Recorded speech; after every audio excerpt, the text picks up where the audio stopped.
Ana imwebale kusaba. Congratulations finally. Yabadde abulidde kololo. Yamaze n'alabika soki. Abantu bagabe bane mwebale kusaba banti kidde diguli. Abantu mwebale kusaba mwebale ddala era mbebaza neyanza. Namazeeko mwebale kusaba ne bantu kidanjani amala gawuno. Neyanza. Mbebaliza ddala.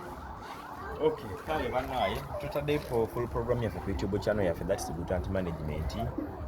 Ne Nakafu no gye tuze tuva naye mubadde mumanyi bulungi nnyo naye yageza okusoma ebyemikono yakuguse mu kusiba embiiri ebya saloon katugambe bwe kyogeza kukola makeup n'ebifanaganako ng'ebyo mwongere tufollowinga mwongere okusubscribinga mulayikinga era kyatesa commentinga wansi awo tube nga twongere kuba nga tukwatagana so weebale kusoma omala okusoma ekiddako kibaki kukola sikufumbirwa kukola kale nze sonko Muhammad bagamba your pocket batugamba your money it is your pocket bagamba batya your money it is your pocket your money it is your pocket time for my pocket kukola sente zigende mu pocket kale